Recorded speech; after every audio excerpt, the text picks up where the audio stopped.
یا سورہ بقرہ کا نام بھی بقرہ اس لیے رکھا گیا کہ اس سورت کے اندر ایک گائے کا قصہ ہے اور بڑا عجیب و غریب قصہ ہے، اس لیے اللہ تبارک و تعالیٰ نے اس کا نام بقرہ متعین کر دیا۔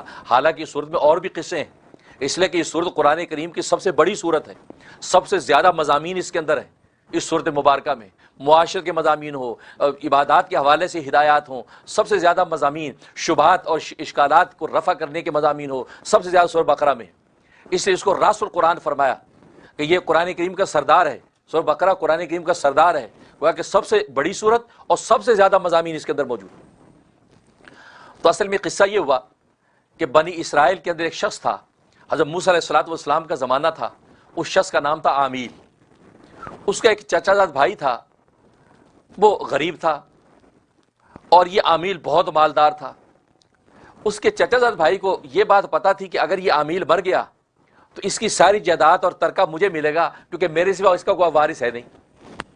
لہٰذا اس کے چچا زاد بھائی کی کوشش ہوئی کہ کسی طریقے سے یہ میرا چچا زاد بھائی مر جائے، عامیل مر جائے تو اس کی جائیداد اور ترکہ مجھے مل جائے۔ لہٰذا اس نے سوچا کہ بھائی اور کوئی تدبیر ہو نہ ہو، خود ہی قتل کر دو۔ لہذا موقع دیکھ کے اس نے عامیل کو قتل کر دیا۔ قتل کر کے اس کی لاش اٹھا کر ایک گنجان محلے کے اندر درمیان میں جا کے پھینک دی اور واپس اپنے محلے میں بھاگایا اور آ کے مقدمہ دائر کر دیا کہ میرے چچا زاد بھائی کو کسی نے قتل کر دیا۔ اور یہ مقدمہ جب موسیٰ علیہ السلام کے پاس پہنچا اور پورے علاقے میں کھلبلی مچ گئی کہ یار کون مار گیا اس کو۔ اب یہ مدعی بنا پھرتا ہے کہ بھئی میرا دعویٰ دائر کیا جائے، قاتل کو ڈھونڈا جائے، کیفر کردار تک پہنچایا جائے۔ اب وہ مختلف لوگوں پر شکوک و شبہات کیے جا رہے ہیں، چنانچہ اس نے بھی چند لوگوں کے نام لیے۔ حضرت موسیٰ علیہ السلام نے بلایا، کیا تم نے قتل کیا؟ کہا کہ نہیں جی، ہمیں تو پتہ ہی نہیں، ہم نے تو قتل نہیں کیا۔ اب موسیٰ علیہ السلام بھی حیران ہیں اور تمام بنی اسرائیل پریشان ہے کہ آخر قاتل ہے کون۔ تو کسی نے کہا کہ آپ اللہ تبارک و تعالیٰ سے دعا کریں کہ اللہ تبارک و تعالیٰ آپ کی رہنمائی کریں کہ قاتل کون ہے۔ تو حضرت موسیٰ علیہ السلام نے اللہ تبارک و تعالیٰ سے دعا کی تو اللہ تبارک و تعالیٰ نے فرمایا کہ ان کو کہو کہ گائے ذبح کریں، گائے ذبح کریں، اور گائے ذبح کر کے اس کا گوشت کا لوتھڑا اس مردے پہ لگائیں، میت پہ لگائیں، یہ مردہ زندہ ہو جائے گا اور زندہ ہو کر نام بتا دے گا قاتل کا۔ یہ بات اب موسیٰ علیہ السلام نے کہا کہ ان اللہ یأمرکم ان تذبحوا بقرہ، کہ اللہ تبارک و تعالیٰ تمہیں حکم دیتا ہے کہ گائے ذبح کر دو۔ اب یہ لہت و لال کرنے لگے، آئیں بائیں شائیں کرنے لگے، گائے ذبح، بلکہ ٹھٹا مذاق اڑانے لگے بھائی گائے کا کیا تعلق اس مردے کے بتانے کے ساتھ، بلکہ ہنسنے لگے کہ پہلے تو وہ مردہ ہے، گائے کو مردہ کر دو۔ اب کہتے وہ مردہ گائے سے زندہ ہو جائے گا، یہ کیا بات ہے بھائی، ڈائریکٹ کیوں نہیں زندہ ہو رہا؟ جیسے آج بھی لوگوں میں بیماریاں ہوتی ہیں، کسی ناصح کی نصیحت کو ماننے کے بجائے پازیٹیو لینے کے بجائے نیگیٹو لے لیتے ہیں۔ اب وہ ٹھٹھا کرنے لگے اور کہنے لگے اے موسیٰ آپ ہم سے مذاق کر رہے ہیں، یہ کیا مذاق کی بات کی آپ نے؟ اس پر آپ نے کہا اعوذ باللہ ان اکون من الجاہلین، میں اللہ کی پناہ لیتا ہوں کہ میں جاہلوں میں سے ہو جاؤں، یہ اللہ کے امر کا معاملہ ہے، میں جہالت سے مذاق کروں تمہارے ساتھ؟ کہ میں اللہ تبارک و تعالیٰ کی وحی کا پیغام تمہیں پہنچا رہا ہوں۔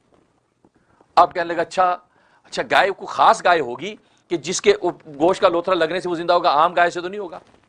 لہذا پوچھنے لگے جی گائے کیسی ہو، اس کے کوئی اوصاف بتائیے، اس کی کوئی ڈیٹیل بتائیے، ہمیں تو سمجھ میں نہیں آ رہی یہ بات آپ کی۔ ویسی کوئی گائے لے کے ذبح کر دیں تو یہ کیا بات ہوئی؟ ایسے کتنی گائے ذبح کرتے کبھی وہ زندہ نہیں ہوتا۔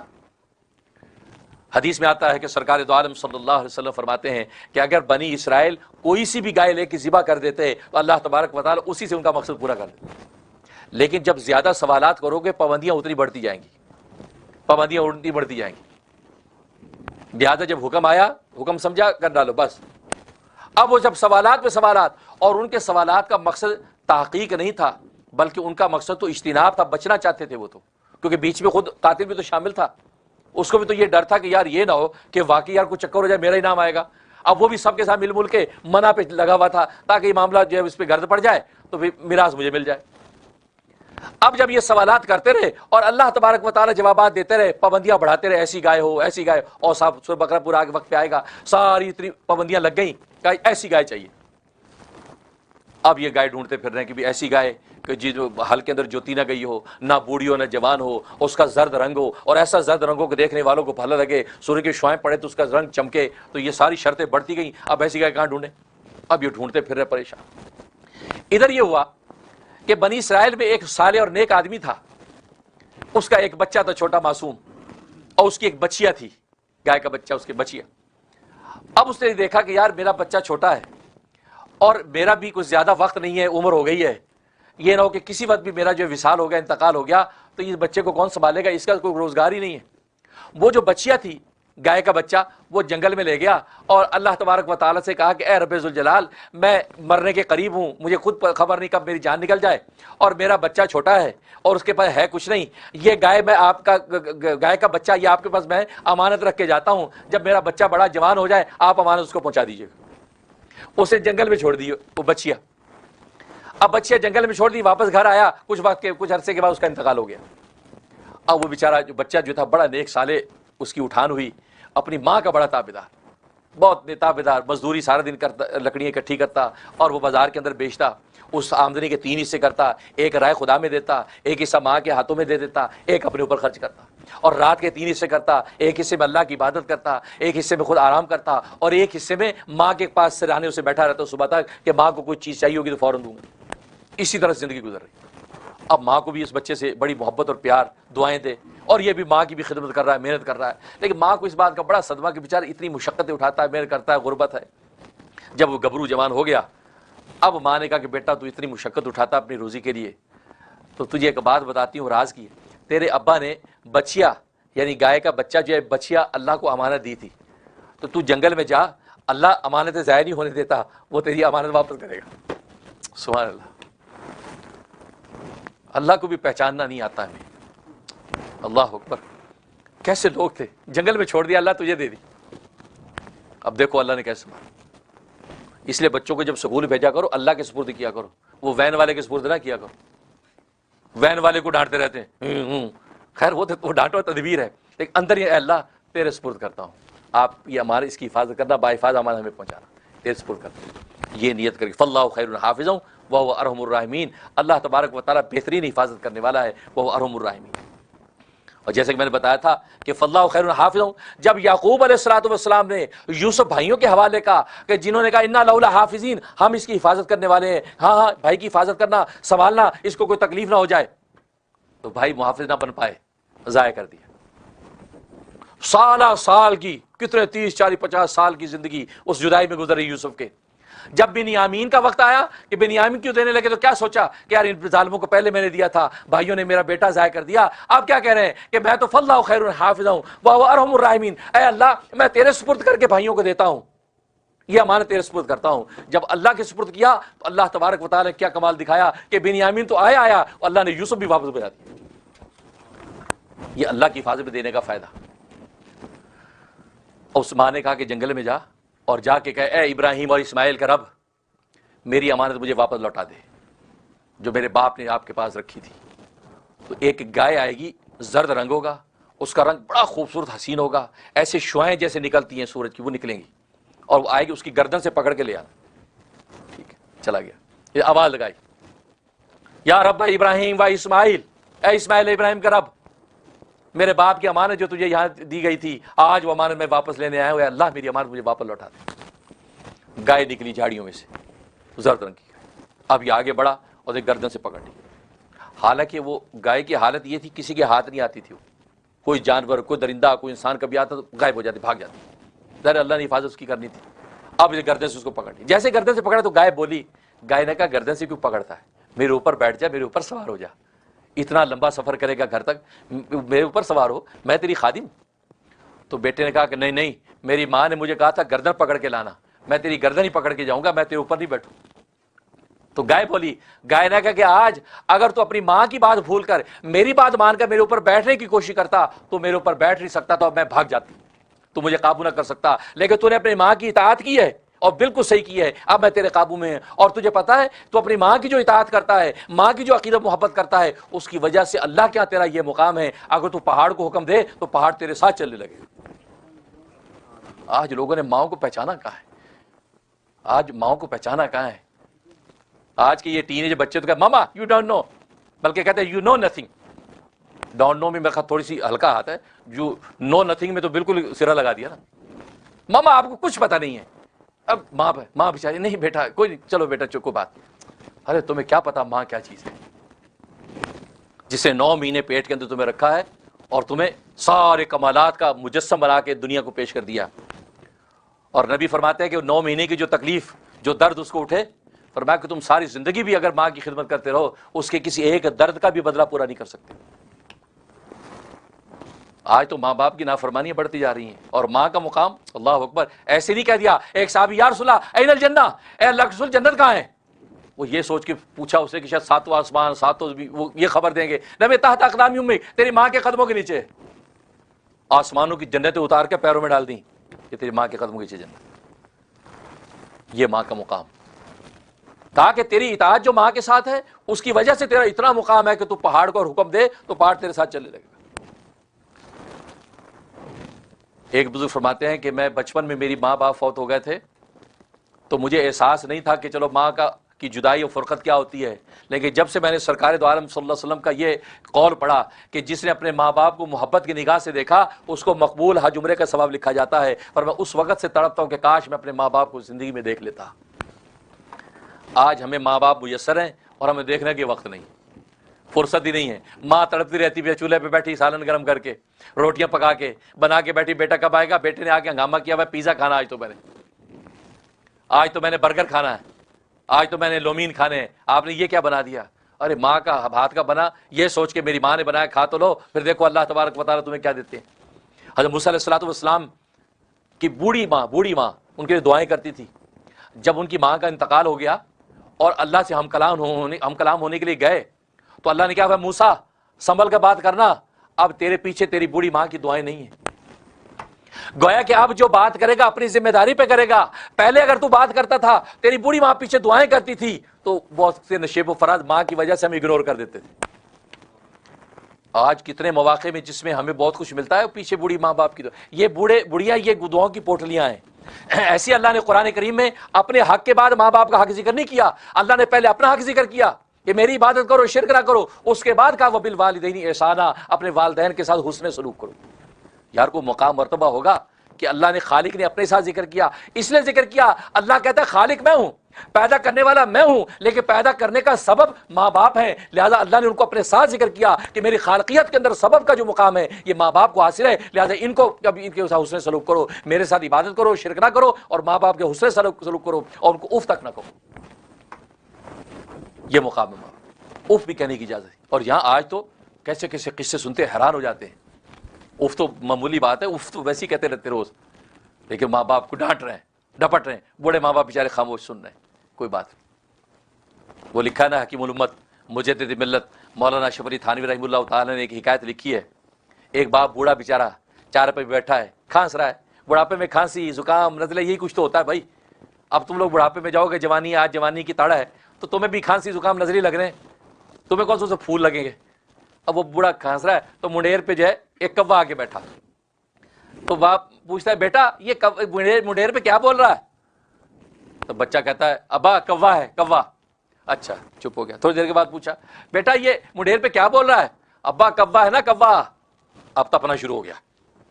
اب تیسری بار پھر پوچھ لیا کہ بیٹا یہ منڈیر پہ کیا بول رہا ہے؟ اب آپ کو بتا دیا نا کوا ہے بھیا، اور ہمیں ٹائم نہیں ہے، اب آپ ہی کے سوال کا جواب دے، کوا ہے نا، بتا دیا۔ اب باپ نے کہا بیٹا یہ بچپن میں تو نے یہ سوال 17 مرتبہ مجھے کیا تھا، 17 ٹائم، کہ ابا یہ کیا ہے، ابا یہ کیا ہے۔ میں نے ہر مرتبہ تیرا منہ چوم کے کہا تھا بیٹا یہ کوا ہے، بیٹا یہ کوا ہے، اور میں نے 3 مرتبہ تجھ سے سوال کیا اور تو تب گیا۔ یہ حالت ہے آج ہماری۔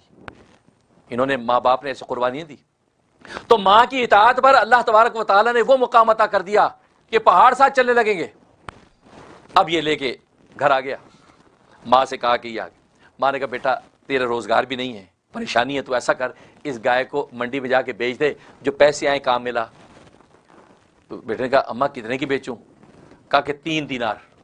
سر مارکیٹ ویلیو اس گائے کی 3 دینار تھی، 3 دینار کی۔ اب یہ لے کے گئے منڈی۔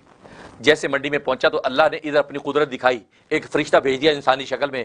اس فرشتے نے کہا، اچھا ماں نے کہا کہ بیٹا جب کوئی گاہک لگ جائے تو کہنا 3 دینار کا سودا ہو گیا، لیکن میں ماں سے اجازت لے لوں، تو مجھ سے اجازت لے لینا پھر اس کے بعد دینا۔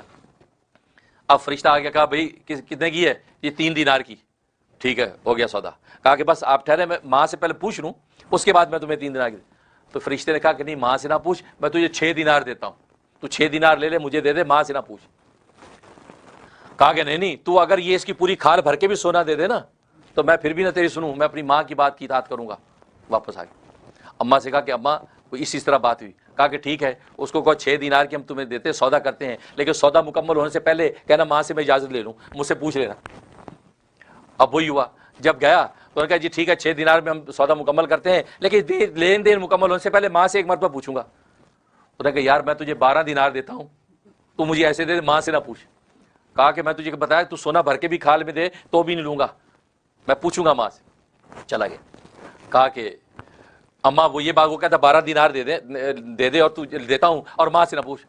کہا کہ بیٹا وہ جو ہے وہ اللہ کا فرشتہ ہے، اس سے جا کے یہ پوچھ کے ہمیں یہ مشورہ دیں گائے بیچیں کہ نہ بیچیں۔ کہا کہ وہ گاہک نہیں ہے، وہ اللہ کا فرشتہ ہے، ادھر ماں پر اللہ نے القاء کر دی۔ اب یہ جب گیا تو کہا کہ بھائی تو فرشتہ ہے اللہ کا، اب ہمیں یہ مشورہ دے کہ ہم یہ بیچیں کہ نہ بیچیں۔ کہا کہ نہ بیچو، ابھی صبر کرو، ابھی نہ بیچو، اب وقت آئے گا تو انشاءاللہ تمہیں نفع ہوگا۔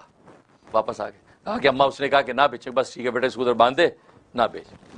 ادھر میں نے بتایا وہ قصہ چل رہا تھا۔ اچھا جو اوصاف وہ پوچھ رہے تھے اللہ وہی گائے والے اوصاف بتا رہے تھے، زرد ہوگی، ایسی ہوگی، ایسی ہوگی، اوصاف سارے اللہ تبارک و تعالیٰ نے دیکھو ادھر کس طریقے سے اپنی رحمت دکھانی ہے۔ اب یہ ڈھونڈ رہے ہیں، ان کو گائے مل گئی، پتہ چلو ہو اس یتیم بچے کے پاس گائے، اس کے پاس گائے ہے، اور کہا کہ بھی یہ گائے ہمیں چاہیے۔ کس حساب سے چاہیے؟ ایک روایت میں آتا ہے کہ ایک طرف گائے اور دوسری طرف جو ہے سونا تولیں گے، تو اتنا سونا دینے کو تیار، کیونکہ وہ سوچ بھی نہیں سکتے تھے کہ ایسی گائے مل جائے گی، بھائی یہ گائے مل گئی لہٰذا یار سونے میں تول کے لیں گے۔ اور ایک روایت میں آتا ہے کہ اس کی کھال کے اندر جتنا سونا بھرا گیا وہ اتنا سونا بھر کے تجھے دے دیں، لہٰذا وہ گائے کو سونے کے بدلے تول کے سونا جناب اس یتیم کو دے دیا۔ اللہ نے اس کے بارے نہارے، کیونکہ ماں باپ کی اطاعت اور عقیدہ کرنے والے کو اللہ نوازتا بہت ہے۔ اس لیے حدیث میں آتا ہے کہ حضرت موسیٰ علیہ السلام سے اللہ تبارک و تعالیٰ نے فرمایا کہ موسیٰ لوگوں سے جا کے بتا دو کہ جو اپنے ماں باپ کی اطاعت کریں گے ان کو دنیا کے اندر ہم 3 انعام دیں گے۔ ایک انعام یہ دیں گے کہ ان کی عمر لمبی کر دیں گے، دوسرا انعام یہ دیں گے کہ ان کو خوب دنیا میں مال و دولت دیں گے، تیسرا انعام یہ دیں گے کہ ایسی تابعدار اولاد ان کو دیں گے کہ جیسے یہ اپنے ماں باپ کی آنکھوں کی ٹھنڈک بنا ہوا ہے اس کی اولاد اس کی آنکھوں کی ٹھنڈک بنے گی۔ اور فرمایا لوگوں سے بتا دو کہ جو اپنے ماں باپ کی نافرمانی کریں گے ان کو ہمیں 3 عذاب دیں گے۔ پہلا عذاب یہ دیں گے ان کی عمر کم کر دیں گے، دوسرا عذاب یہ دیں گے ان کی زندگی میں سے دولت کو کھینچ دیں گے، اور تیسرا عذاب یہ دیں گے کہ ان کو بھی ایسی نافرمان اولاد دیں گے جیسے یہ اپنے ماں باپ کی اذیت بنے ہوئے ہیں اسی طریقے سے وہ بھی اس کے لیے اذیت بنیں گے، یہ فرمایا۔ اور آج دنیا کے اندر یہی تو چاہیے، ہمیں مال و دولت چاہیے، لمبی عمر چاہیے، اور آگے اولاد من پسند چاہیے، یہی چاہیے نا۔ تو آج دنیاوی اعتبار سے بھی یہ چاہیے تو ماں باپ کی اطاعت کر لو، اللہ تبارک و تعالیٰ یہ تینوں نعمتیں تمہیں عطا کر دیں۔ آج ماں باپ کی اطاعت ہے نہیں، پھر کہتے ہیں دولت مند بن جائے، ماں کو ناراض کر کے گھر سے باہر دکان کھولنے جاتے ہیں، ماں کو ناراض کر کے گھر سے باہر کام پہ نکلتے ہیں، تو اللہ تبارک و تعالیٰ کی رحمت کیسی ہوگی؟ صبح شام وائٹامنس کھا رہے ہیں، ایکسرسائزیں ہو رہی ہیں، سب کچھ ہو رہا ہے، لیکن ماں باپ کی اطاعت نہ کر کے نقصان پہنچا رہے ہیں، عمریں اپنی کم کر رہے ہیں، دولتیں کم کر رہے ہیں۔ نہیں، فرمایا کہ اگر تمہیں دولت چاہیے، عمر چاہیے اور تمہیں اسی اولاد چاہیے تو اپنے ماں باپ کی اطاعت کرو۔ اس طریقے سے اللہ تبارک و تعالیٰ نے حضرت موسیٰ علیہ السلام کو پیغام دے دیا کہ انسانوں کو بتا دو۔ اور میں نے جیسے بتایا کہ موسیٰ علیہ السلام سے خود اللہ نے فرمایا تیری ماں پیچھے نہیں ہے، اس کا مطلب یہ ہوا کہ جلیل قدر پیغمبر کو بھی اس کی ماں کی دعاؤں کا فائدہ پہنچتا ہے۔ پیغمبر یہ سمجھے کہ میں پیغمبر مجھے ضرورت ہی نہیں ہے، نہیں، ان کی بوڑھی ماں کی دعاؤں کا فائدہ اس کو بھی پہنچتا ہے۔ تو خیر اب جناب ادھر وہ گائے دے دی، اب گائے کو ذبح کرنے کا حکم دیا کہ ذبح کرو۔ گائے ذبح کی، اور ایک قول یہ ہے کہ فرمایا کہ گائے کی جو دم ہے یہ دم اس میت پہ مارو، مردے پہ مارو، اور ایک ہے کہ گائے کی یہ ران بونگ کی ہڈی جس کو بولتے ہیں، لیفٹ ران، الٹی ران، تو یہ بونگ کی ہڈی یہ اس کے اوپر مارو تو وہ زندہ ہو جائے گا۔ تو وہی ہوا کہ وہ اس کے جب مارا تو وہ زندہ ہو۔ اور ایک روایت میں آتا ہے اس کا دل جو ہے اس کا دل نکال کے دل اس کے اوپر مارو تو وہ زندہ ہو جائے گا۔ چنانچہ وہ یہ اس کو مارا، وہ زندہ ہو گیا، اس کی رگوں سے خون اسی طرح بہ رہا ہے، وہ کھڑا ہو گیا اور کھڑا ہو کے اس نے اپنے چچا بھائی کا نام لیا کہ یہ میرا قاتل سے مجھے قتل کیا ہے، یہ کہہ کے پھر گر گیا۔ اب اس کو گرفتار کر لیا گیا۔ اس وقت سے یہ مسئلہ بن گیا کہ قاتل اپنے مقتول کی میراث سے محروم کر دیا جائے گا، کہ اگر بیٹے نے باپ کو قتل کر دیا اب بیٹا باپ کی میراث سے محروم، تو گویا اس لیے کر دیا۔ اور نبی پاک صلی اللہ علیہ وسلم نے فرمایا اس وقت سے اب یہ مسئلہ متعین ہو گیا، آج اگر کسی نے اپنے مورث کو قتل کر دیا اس کی وراثت سے محروم۔ اور یہ اس لیے متعین کر دیا کہ ورنہ لوگوں کے دلوں میں لالچ پیدا ہو جائے گا کہ یار باپ کی میراث کے مالک باپ کو قتل کر دو، زہر ملا دو، کچھ بھی کر دو، 100 چیزیں، تو فرمایا کہ نہیں وہ میراث سے محروم۔ اور اگر قتل کر کے حاصل کرے گا ظاہر ہے کہ ناجائز حاصل کرے گا، دنیا اور آخرت میں وبال اور جہنم۔ تو سورہ بقرہ کے اندر یہ عجیب و غریب واقعہ موجود ہے بقرہ کے حوالے سے، اس لیے اللہ تبارک و تعالی نے اس سورت کا نام سورۃ البقرہ رکھا۔